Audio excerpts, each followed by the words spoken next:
Yeah, sorry. All good.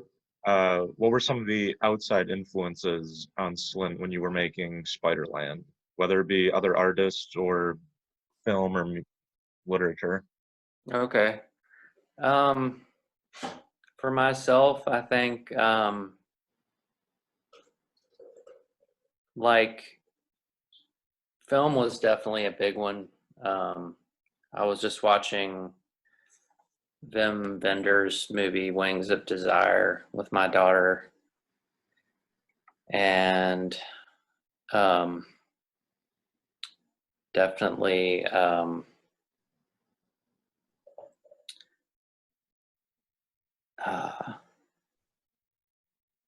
Bergman movies. The Swedish director. Um,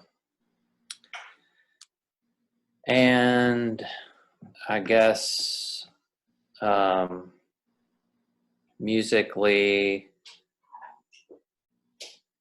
I think the AC/DC album Back in Black and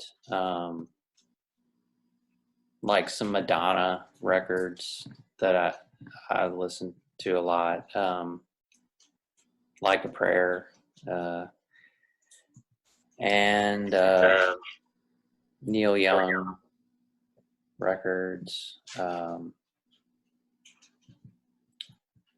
And I think there was just some sort of pretty basic, like literary influences on Brian, the singer. Um,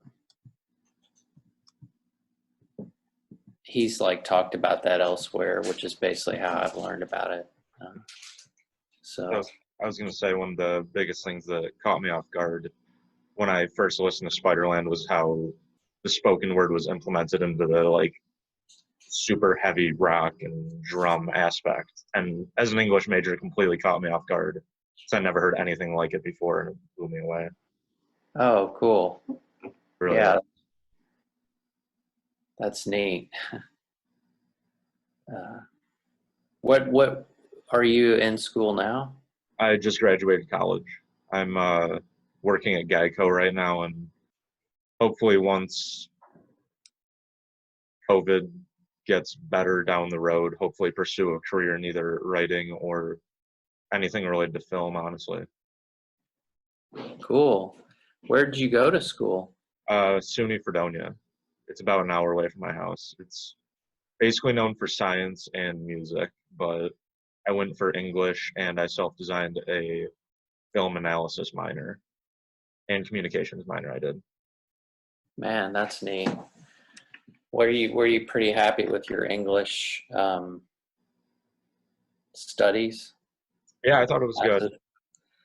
I met a lot of different people, like it's basically people from China, New York City. A bunch of people go to Fredonia. It's very diverse. So meeting people with completely different writing styles than me was it was definitely informative and it helped my writing a lot. And honestly, it's kind of why I started the website because I was never a huge music kid. I didn't like listen to full albums, but then when I went to college, I was like, I should really start analyzing and reviewing albums in my free time, like for fun.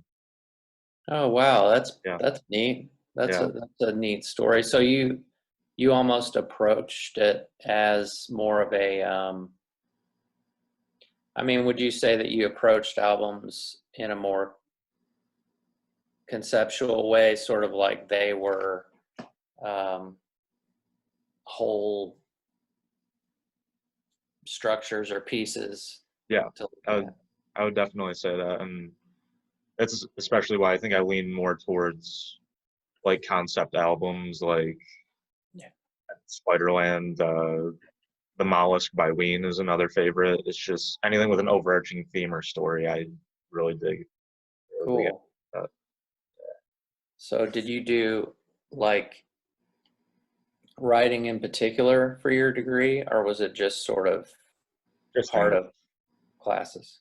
Yeah, is like I opted for a lot of creative writing classes, composition, and a big one was creative writing because I had to do poetry, and I never did poetry before in high school, so that was completely foreign to me. because basically all I was writing is like movie reviews and book analyses in high school. So when you introduce like the creative element, I really got to come into my own in college for that. So I lean more towards those classes. Man, that's cool. Yeah. And where is the school? Um, Is it Fredonia, called? Okay, I'm sorry. It's Fredonia is the name yeah, of the. Fredonia, New York. It's right on Lake Erie near Buffalo, like an hour away toward more countryside.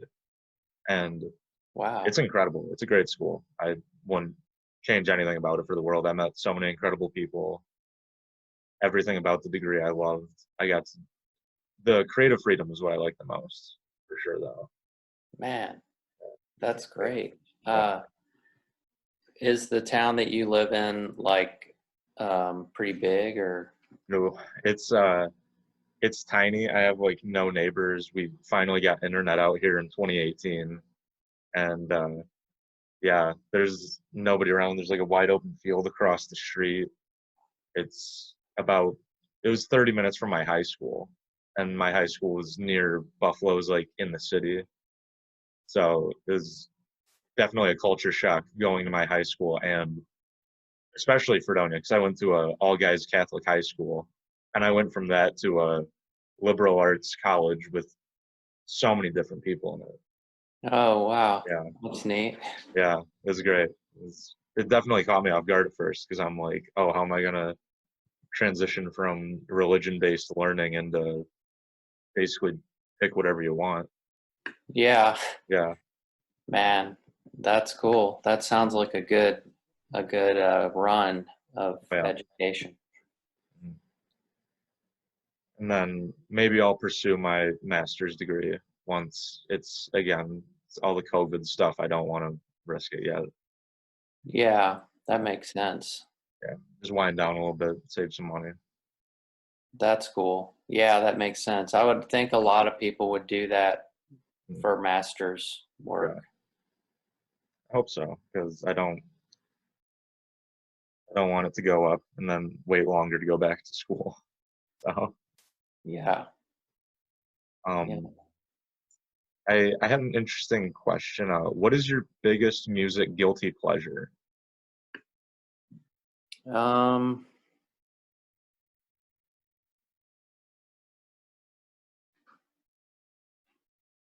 I mean, I guess I would have to say, um, what? Oh, okay. See, I guess I would have to say like aggressive stuff, like just because I kind of feel conflicted about it, honestly. I'm not sure. So that, I mean, usually people think of like, you know, I suppose less, um, I don't know, maybe like less left-brained stuff as being a guilty pleasure, but I'm kind of saying the opposite, I suppose. And I mean, I do like a lot of music that doesn't seem to be like, intellectually challenging, but yeah, Music is good, it's good. yeah, I always say I listen to like Carly Rae Jepsen, like you said, Madonna earlier. I love Madonna. Most of my friends are like, nah, alt rock, and I'm like, get a little bit of everything mixed in there. I don't listen to country that much, but there's good country out there. I'm gonna listen to it. yeah, yeah, Any genre you can find the silver lining. And aggressive, I definitely get that because I definitely listen to aggressive more as like angry music, like just like 'cause that's never like you said, that part of the brain's never like stimulated by pop music. But you listen to like Rage Against the Machine, and it's like it's completely different feeling. It's like it's therapeutic in a way. yeah. I know. I mean, I struggle with like finding a place for that in my picture of a healthy society. I mean, but I feel a strong attachment and attraction to it. I'm actually reading a book right now about English football, Alright. and it's about just like group violence basically, and Yeah. it reminds me a lot of this same thing that we're talking about. Yeah. What's the name of that book? It's called Among the Thugs. Okay. I'd like to check that out sometime.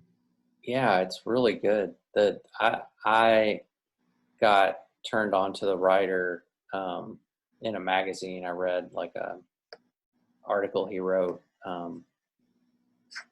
Yeah, I think it's good. Check it out. What is your favorite album that you've worked on? I know it's like a playing favorites question, but off the top of your head, like which album would you say you re-listen to the most that you've worked on? That I've worked on. Yeah. I mean, I suppose like I feel like I haven't worked on that many, just a handful, but the Breeders album Pod it was just such a good time, and it's, I guess, something that I feel I was a part of, but not that I wasn't, like the progenitor of. So Yeah. it's just, probably my favorite thing that I've listened to, that I've been a part of. It's a good. I was actually re-listening to it this morning before the interview. Good pick. I love Kim Deal. I love the Pixies. Breeders are great, and yeah, it's a good pick. I definitely appreciate that. Mm-hmm. Um, if anyone were to play you in a biopic, who would you choose to play you? Uh, Keanu Reeves. Good pick. Yeah, cool guy. Yeah. Um, what are your three desert island albums? You can only listen to three the rest of your life. Any genre, what do you pick? Um,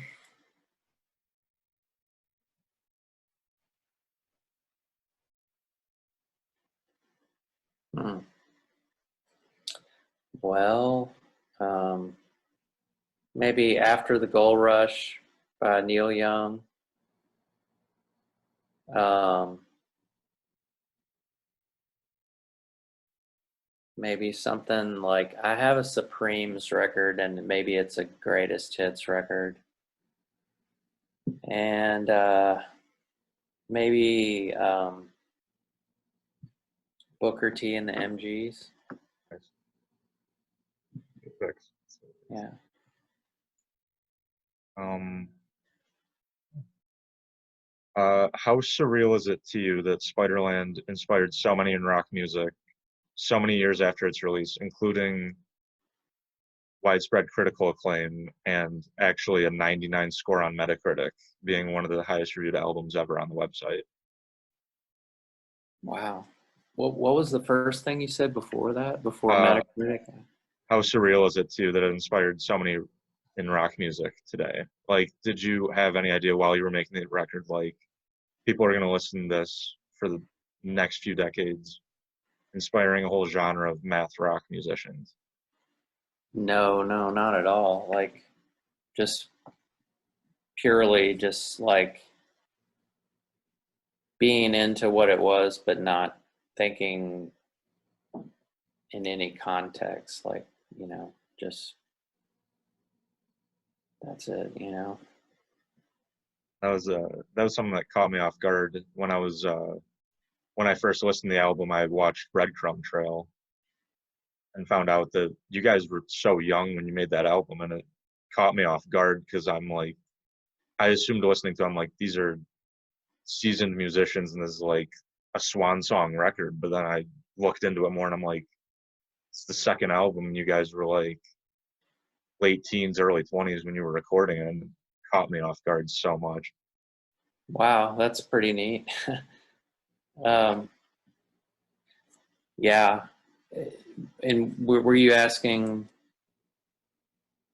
I can't remember what the question was. Sorry. Oh, I was just commenting like it's so unbelievable that a record like, because you see records with that much acclaim, it's usually like artists that have huge name in the industry already and it's their final album, but then it's you guys, it's your second album, and it's you guys were so young. That's so unheard of in the music industry. It's insane. And yeah, yeah, you know, kind of, yeah, it's a, you know, right place, right time kind of Yeah. thing, you know. Um, is there any advice you would give yourself in the early 90s that you have now? Like if you go back in time and tell yourself anything, what would it be?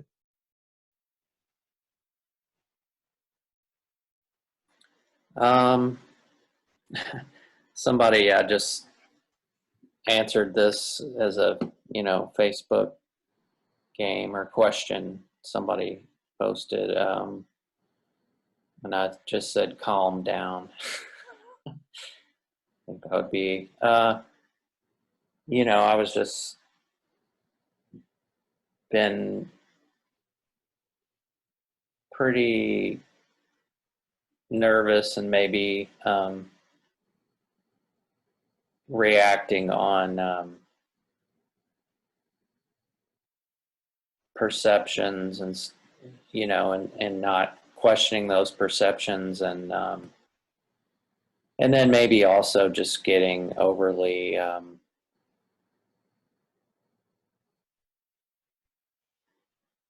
excited in a way that I could have maybe enhanced and um, changed a little bit so that it wouldn't sort of maybe over tax people around me.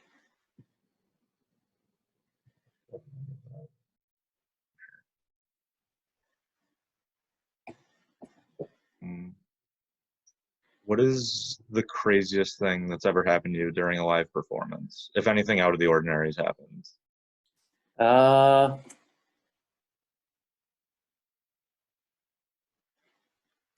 well, let's see.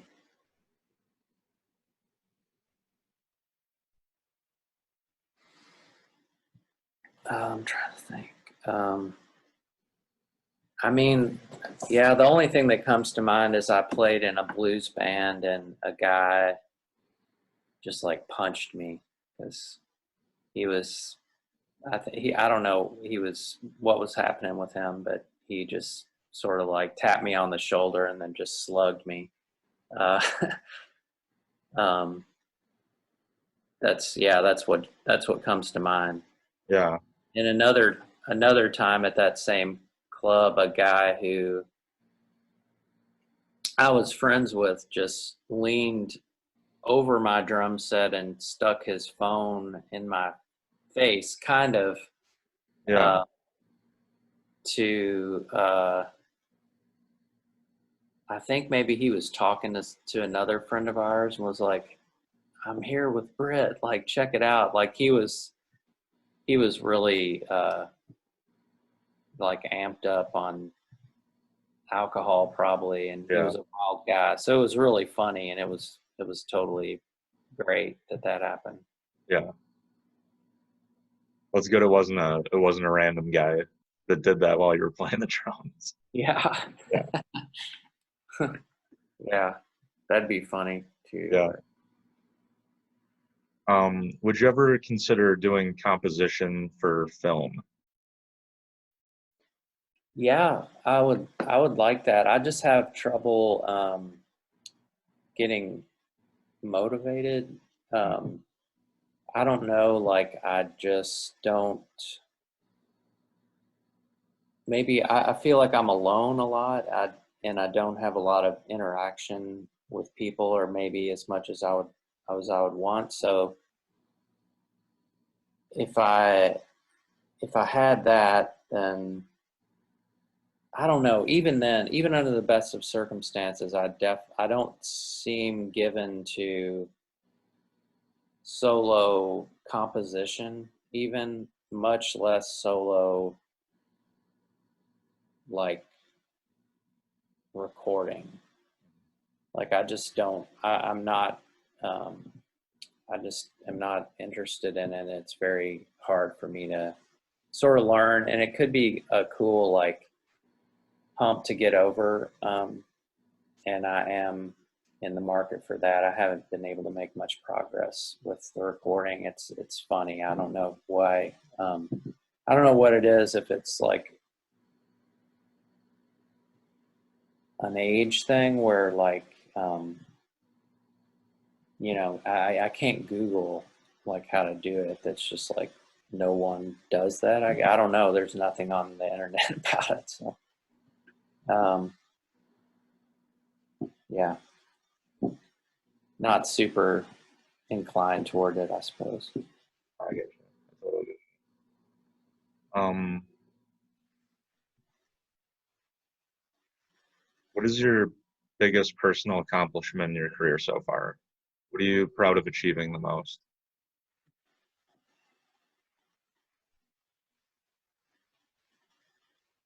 Mm.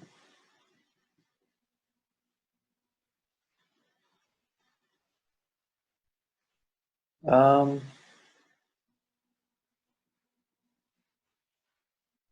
I mean, I guess I would say recording with the breeders because it was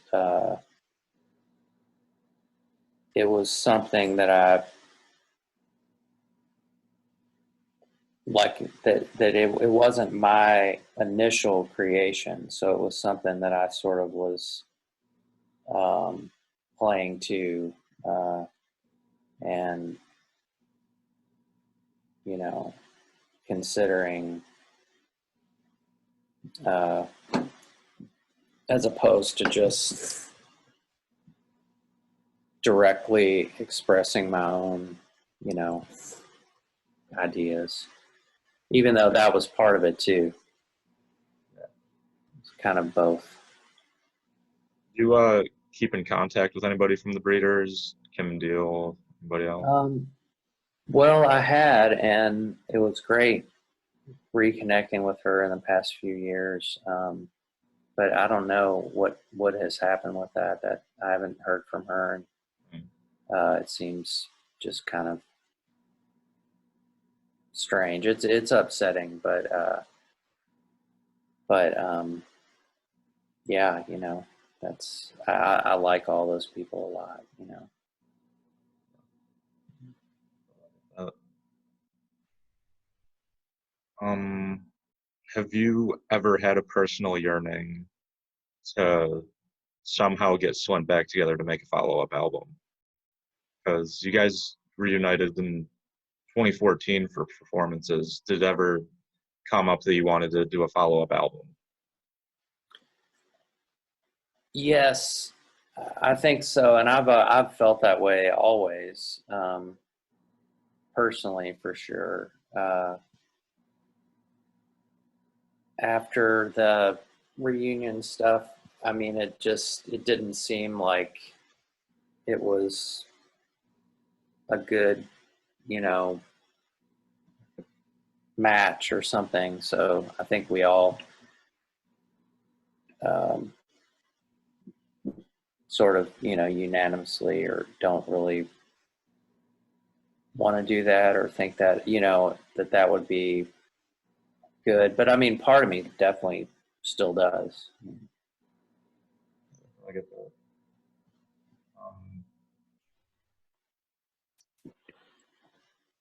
are there any hobbies you've picked up over the years that you still practice this day, especially with quarantine and everything that you've been practicing even more?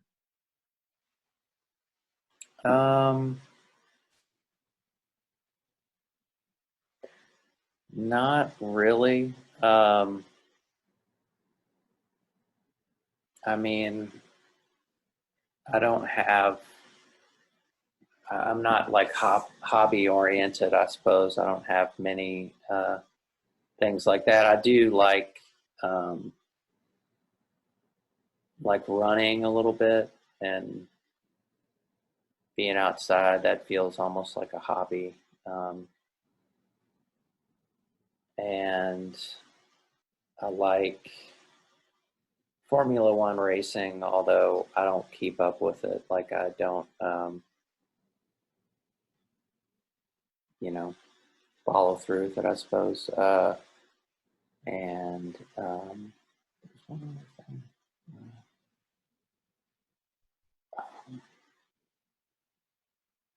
I guess like just reading. I went back to school and got my undergraduate degree, and I got it in 2015. I started going back, I think, in 2010, and that was awesome. Um, so, I mean, I think I've spent time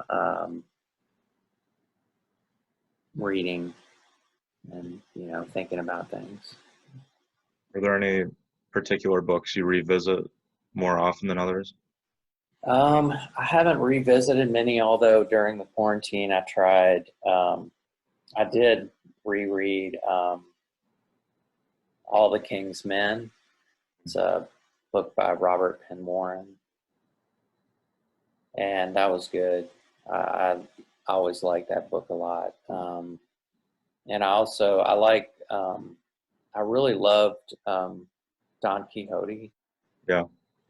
Um, and I tried to read that again, and I got the unabridged version, and I'm thinking maybe I would like the abridged version better, which is what I initially read. And I tried reading Dr. Dolittle again because that was my favorite book as a child, and that was just sort of like, I don't know, I couldn't figure out if I had the right one, but I wasn't interested in reading it once I tried. Do you keep up on any TV shows or like current movies? Do you have any particular favorites? Um, I really liked the show Jane the Virgin. I got to Uh, get into that. yeah, it's great. I really liked it. And I just got some movies that like I wanted to sort of watch with my daughter that I liked a lot over the years, like Wings of Desire and Dead Man with Johnny Depp. Um, Betty Blue is another one. A lot of Criterion Collection movies. Yeah, Good selection. yeah. Um, but yeah, and then yeah. So I just, man, I'm in like Netflix purgatory. Like I can't. I mean, I just feel like I don't. For some reason, I don't really want to. Like, I might try a different service. I don't like really want to support Amazon, and I don't know. It's like not enough of a desire that makes me actually do it. So I just sort of like, deal with Netflix. And I think it's funny that that is an actual thing, that just these total like be like just like rejection bin collection of. I can't believe that in America that's what we're collectively watching together. It's Yeah. like, I mean, there's some good things on there, but it's just like, God, Such a mixed bag because you got like new Scorsese movies on Netflix, and then you get some early 2000s horror movie that nobody liked, and it's a weird mixed bag for sure. yeah, yeah. I like that show, Patriot Act with Hassan Minhaj a lot. get into that. You might like HBO Max because it has a lot of old Criterion movies. Like it has a lot of Bergman, John Waters. It has early John Waters. It's got new HBO stuff. I was surprised because my brother signed up for it, and I'm like, oh, I'll check it out, and it's got like so many classics in it. You might like it. Cool. Yeah. Man, that's a good idea. Are there any artists you would love to play drums alongside, or even open for in concert? Um,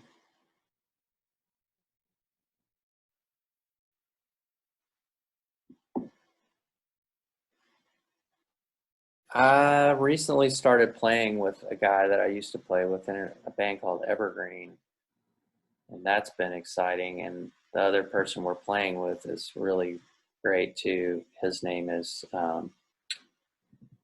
Ken Brown, um, and he used to be in Tortoise, among other bands.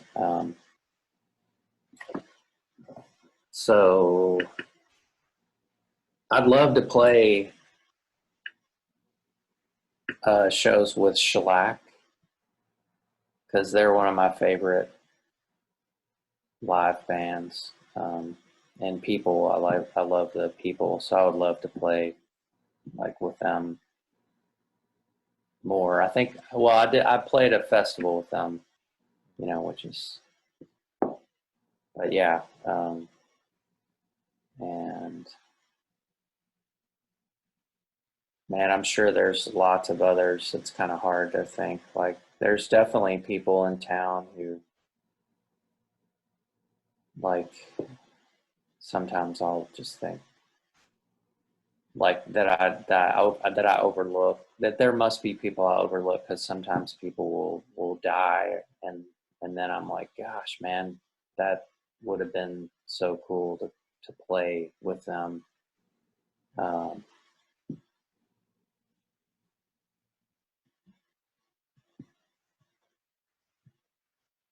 Um, Working with Steve Albini in the late 80s, what was it like? Because he's often considered an icon in the rock production world.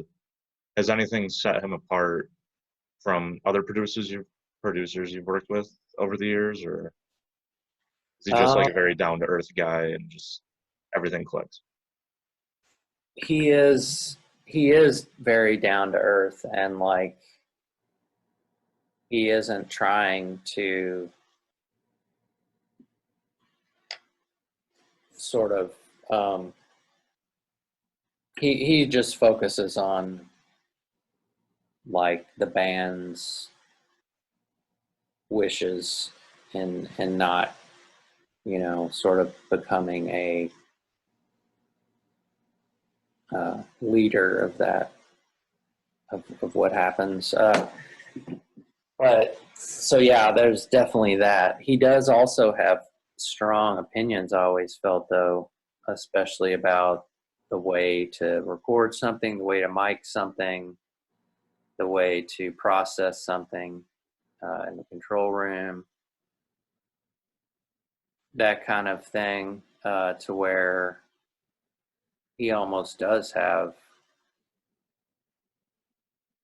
like a role in making the record, and is, can be pretty set in his ways as far as that goes. So that might have a lot to do with the consistency of like the sound, the sounds that he gets. Um, but it was a huge, thrill. I mean, I think I was definitely starstruck, meeting him and first recording with him, big time. And So yeah, there was that, and yeah, just super gracious and you know thoughtful, supportive, really, really good person. I got into some of his other works, not just as a producer. And one of my favorite albums actually is Songs About Fucking by Big Black, Mhm. which is actually one of those angry albums for me. It's like drive down the car going 50 down the road full blast. It's just one of those albums for me. And the more I read into him and music he produces, it seems like to be so consistent. I'm like, it's almost like he's a member of each band that he's producing with. Like Yeah. In Utero, PJ Harvey's albums, it's insane. Like, so I'm glad that he's down to earth. It's good to hear for sure. Yeah. Ah, it's funny. It's almost like the anti-producer because producers seem to, I mean, other producers certainly have like their thing that they're good at and that they do across multiple records, but they tend to be more of the like additive type of thing. Like they make it sound bigger or fancier or, Mhm. more expansive. And his seems almost like the opposite direction, like more stripped down and Raw, definitely more uh, raw than other rock albums that I've yeah. listened to. Yeah. And I mean, it's interesting because I'm sure that just his approach to clean recording, I assume it was a huge influence on Slint because when we first went to, well, no, wait a minute. Actually, that's not true. Because Slint was formed with the idea of it being like a clean band, which was part of the idea. Like we're going to play clean guitars, and that was before we recorded with Steve, and he had that aesthetic. And I mean that aesthetic didn't really come through in Big Black, which is most or all of what I knew of him at that time. So yeah, I think that wasn't really an influence on Slint. But after Tweez, the record that we recorded with him, after that, it might have been because we wanted our next record to be recorded like in a live environment, and you know that was that was undoubtedly probably influenced by him. Yeah. And he was very supportive. I know he was one of the most vocal um, supporters of Spiderland when it came out. So Yeah, yeah. I mean, he was really the only commenter. I mean, there were a few, smatterings of sort of like uh, obligatory. I mean, not obligatory, but just kind of a little reviews here and there. Like, but really very little attention, I would say. I mean, not complaining. We were on Touch and Go Records, and yeah, it was it was cool, but there wasn't like much at all of a reaction at all to releasing the record. Um, so when he had an interview and mentioned it in an interview, it was, I mean, it was definitely noted, but it was sort of like in a vacuum. Like it didn't. It was years after that sales slowly sort of started to creep up. it's definitely it was the right place, right time, but not the right place, right time audience at the time. It's Yeah, it was ahead of its time, and even getting referenced in got Gilmore Girls. locked up there. I don't know if you can hear me, but you're frozen. Is that better? Yep. Yeah, it's definitely like, and I found out about the album because I'm in a couple music groups on Facebook, and I have a weird thing of getting into albums. It's basically like if an album cover pulls me in, That's when I feel most compelled, and I definitely had that with Spiderland. It's probably my favorite album cover. Ween the Mollusk, that's how I got into them. Kate Bush, Hounds of Love. It's just most of my favorite albums I got into like that. Strokes, Is This It? So the aesthetic definitely caught on. What Kate Bush album did you? Hounds of Love. Oh yeah, man, I love her. Oh, she's incredible. Yeah. Um, how do you see album art? Um, Usually people in Facebook groups post like, oh, like what's your favorite album with this, or just like best song off an album, and more often than not, it'll be like Spotify's screenshot of the album cover, and that's usually what pulls me in. It's like Spiderland was definitely one where I'm like, something just pulled me in about it. It's just the image of all of you in the quarry is so like it's simple but also mystifying. Like you have no idea what kind of sound you're getting into looking at that cover, and I'm like, I gotta check this out, and that was the big draw for me. Man, that's so. Do people listen to Spotify on their computers? Yeah, they can. Phone, computer, anything. I usually do YouTube Music now, but Spotify is definitely a good resource too. Same with Apple Music. Yeah, I have Spotify. My daughter and I have it, and I just I don't know how many people listen to it on computer as opposed to their phone. Yeah. Um, with people I know, it's definitely like a workspace thing. If they're typing essays, they have Spotify on the computer, walking to class, or like exercising on the phone. It's that's the big distinction I see with people like my age. It's more like study music on the computer. Okay, cool. And what like size of art are you looking at in inches? Like, and with Um, this on this Facebook group, would you be looking at that on your phone or on your computer? yeah, it'd be on my phone or computer. So like for my phone, it'd probably be taking up like that much of the screen Yeah. when I fully load it, and then if it intrigues me enough, I'd Google it and get like a full size and see how that looks, and then read more about the album and then listen to it.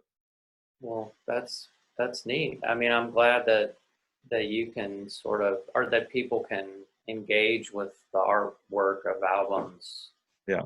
like that. It's really cool. It seems like it's a good way to find stuff, you know? Also, a lot of memes are being made out of album covers, and that's how I found out about a lot of them. Like, for example, a lot of them with Spiderland is just like four people in a pool, and it'll say Slint Spiderland on it. Like this. Like my buddy sent me this when I first started listening to the band. Oh, wow. Yeah, Is that is that what is that? it's a frame from Rugrats, and they just make it black and white and put the label on there, and it's such a good way. Like, and that's another thing too. It gets people to listen to music like that too, because it's Right. like, what is this? And Yeah. yeah, it's surprising how far music discussion has gotten over the years, where they're making memes out of album covers. Yeah. Yeah, that's funny. That's cool. Um, Man, there was a good one recently of I haven't seen it elsewhere, but there was some picture of um, Mark Zuckerberg on a some type of a ski thing. yeah, Did you and see that it's photo? yeah. I actually I can pull that up right now. I know which one you're talking about. Do you mean just a photo of Mark Zuckerberg doing that? I have one of that and where he's on the Spiderland cover, Oh, okay. and it cracked me up. Um, Yeah, man, that photograph is that's the really funny thing. Like, I don't know what's going on with that. no, it's because I saw that and I was like, is he good? And he's just like wearing a ton of sunscreen just on his face, and I guess that's all it is. Yeah. Yeah, yeah, yep, yeah. It's just, man, I wonder if he does stuff like that. It's like some kind of a psyops or something. He seems to have a pattern of doing very bizarre stuff online every now and then. Yeah. I He's mean, definitely memeing himself. Him and Elon Musk, the two of them, seems like every other day it's something different. yeah, I'll have to check Zuckerberg. I didn't know it was that often. I've seen mashups of him doing bizarre like barbecuing and Hmm. stuff where it's like, what is that? Like it almost seems like a strange psyops kind of thing or Yeah. something. And a big one was he had those hearings, I think it was 3 years ago, about the data leaks on Facebook. And the whole time he's just like not blinking and staring and moving in the most like calculated way for 3 hours straight. Remember Yeah, that big one? yeah, yeah, totally. Yeah. Uh, yeah, Elon Musk, man, I don't know, he just seems like,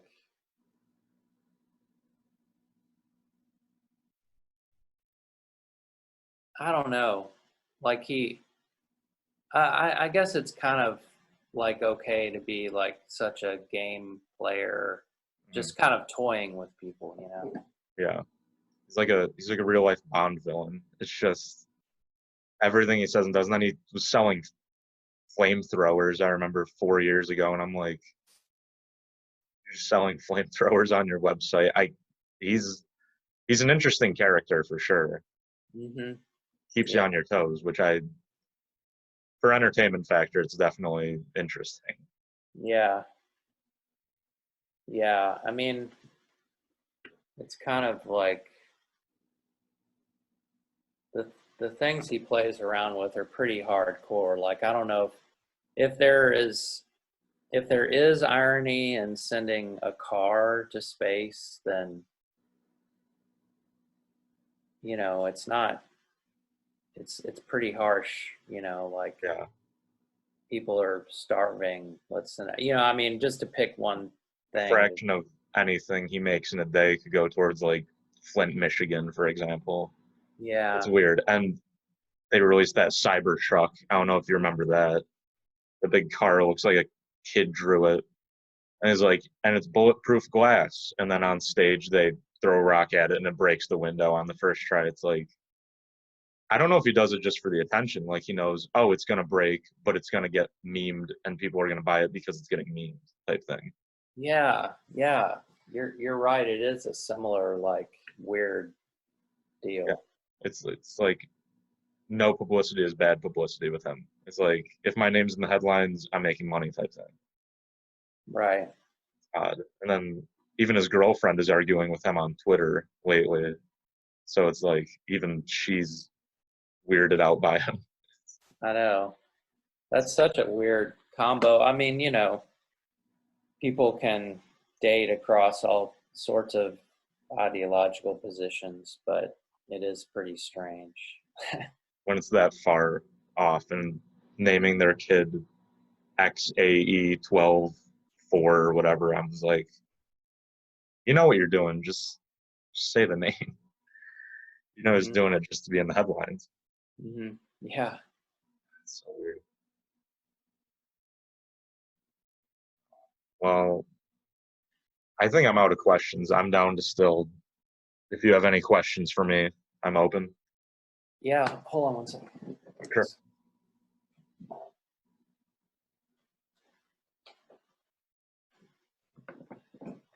What do you do with your blog? Is that what Yeah, this? it's uh, me and my friend Hannah. She's a huge music fan. We're both English majors. I've known her since late high school.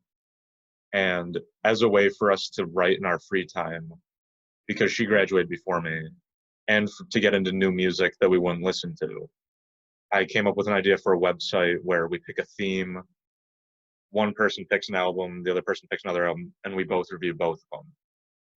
And it could be when we wrote for the school paper too. We did new music. Um, it's been the writing rate has been on a decline because I just started a job. She's working daycare, trying to line it up, but when it's like a big release or something we're really passionate about, we're gonna get on it. Like a big one for us was Fiona Apple's Fetch the Bolt Cutters. We both loved it. We both gave it a 10. It was the first time we did that, and we had so much to talk about. So sharing that with other people, especially our age that would never listen to that music, is definitely important to us because sadly nobody our age listens to Fiona Apple. Phoebe Bridgers isn't that big. We both love Phoebe Bridgers, stuff like that. Awesome. Yeah. And then is it like, how do you release the interviews? Do you transcribe them or just? This is actually my first interview, and I'm shocked it's my first because definitely you getting back in contact with me was huge for me, and I couldn't believe it. So I thought I'd be starting out with like local musicians, then working my way up to personal heroes, but I'm starting with personal heroes and then getting local people. I think for this one, my friend Kyle, who's a video production major, I think we're gonna edit this down, add music, transition, stuff like that, and then release it as a full video on YouTube and then put that on the blog. Oh, cool. Yeah. Neat. If you're cool with that. Anyway. Yeah, sure. Awesome. Man, that's awesome. It's cool that you and uh, your partner have been doing stuff that, for that long. That's good, Man, awesome. Well, what is the name of your blog? Hannah and Matt on media.com. Because we started off as Hannah and Matt on music. And then I wanted to lean more into also doing movies. Like both of us want to watch the Beastie Boys story just came out. It's like a documentary. And that was one where I'm like, okay, well, we should just rename the whole thing then, if we can possibly do movies. Oh, right. Do the whole thing like specific genre of movie, pick one. Another way of getting people our age watching movies that they wouldn't watch otherwise. Man, that's great. Do you enjoy the writing? Oh yeah, I love it. I love writing critical analyses for sure because it's so subjective. Nobody can be like, "Oh, you're wrong." It's like, no, it's what I feel. I'm gonna write as long as I want about whatever I want because I had an album we reviewed. I didn't like it, and I was able to be short with it and be like, "I didn't like it, but here were some admirable things." Keep it at that. If it's an album I love, I can just go on for pages and just Oh, not stop. And that's when we both get that, it's especially great. yeah. Did you study much like theory stuff, critical theory in college? Um, Not really. It was mainly in terms of film. It was film analysis and um class. Film silence to sound, different director focus like pre-Hays Code versus Hays Code. Just like random cinematography and yeah, we had a whole class actually last semester comparing Hitchcock to Lynch, and David Lynch is my all-time favorite director, so comparing his style to Hitchcock, and then even then, I compared Hitchcock to Brian De Palma in my final paper. Hmm. So it's primarily subjective critical theory that I've dealt with, and then just random film analysis where it's like rule of thirds, mise en scène, stuff like that, femme fatale. Mm-hmm. Cool. That sounds nice. Yeah. Awesome. Well, cool. Well, yeah, man. Good luck with it, and thanks for reaching out and asking. Thank you for getting back to me. Honestly, I was very surprised. It was total shot in the dark. I wanted to go for it. So Man, it was awesome you got back to me. awesome. Yeah, appreciate it. Alrighty. Well, I will let you know when the videos up and I'll send it to you. Okay. All Awesome. right. Have a good one. Take care. Bye. Bye.